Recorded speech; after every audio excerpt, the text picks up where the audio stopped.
President and I have been paying close attention from the beginning to what we need to do to make sure the federal resources hit the ground as quickly as possible.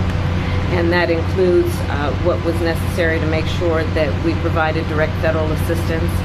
And that work has been happening. I want to thank the governor for his leadership and his close coordination with the federal government, with our administration. And I want to thank the local leaders for together creating a task force-like response, knowing that we are at our best when we work together and coordinate resources, coordinate our communications to the maximum effect for the community that has been impacted. And the federal relief and assistance that we have been providing has included FEMA providing $750 for folks who need immediate needs being met, such as food, baby formula, and the like. And you can apply now for anyone who's watching this who has been affected. There are FEMA personnel who are going door to door to interact personally with folks, especially those who do not have electricity. But also that aid, if you have electricity, can be applied for online, and I encourage people to do that. FEMA will just basically verify your address, and then the process should take hold. FEMA is also providing tens of thousands more dollars for folks to help them be able to deal with home repair, to be able to cover a deductible when and if they have insurance, and also hotel costs. Today I'm also announcing that the President has approved the governor's request for 100% federal reimbursement of local costs. And Mayor, as you have pointed out, the burden to local governments, including the state government, is pretty immense. And so by announcing today and making the dedicated resources to cover 100% of local costs will have a huge impact on our ability to get relief to people as quickly as possible.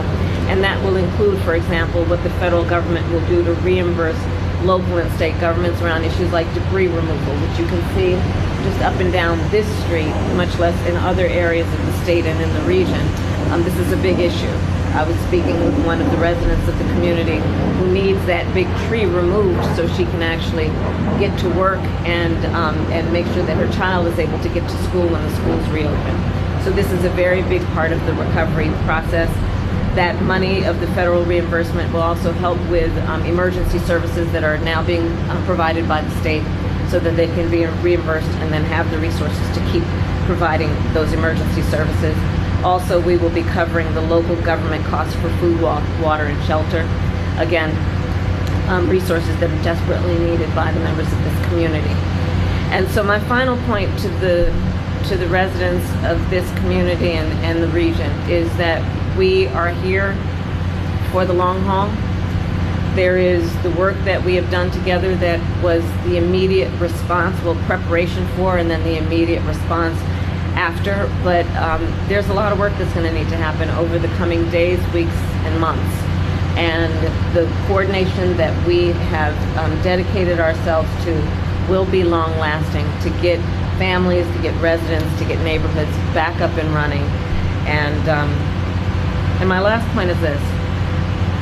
I think that in these moments of hardship, one of the beauties about who we are as a country is people really rally together and show the best of who they are in moments of crisis. And we've seen that throughout the region, where communities are coming together, where people are helping perfect strangers, where they are providing food, water, shelter for their neighbors, and that neighbor may be somebody they've never met before, but are doing the work of helping each other out. And I think it really highlights the fact that the vast majority of us have so much more in common than what separates us, and that the best of the strength of who we are is we come to each other's aid in a time of need. So I thank everyone for doing that kind of work every day. And with that, there is more work to be done. Thank you all. Do you have an update on the death toll, Madam Vice President, or on people who are missing? I did receive updates in terms of what's happening in the state, and so far the number looks to be 33. The mayor was just sharing with me 7 alone in Augusta, Richmond County.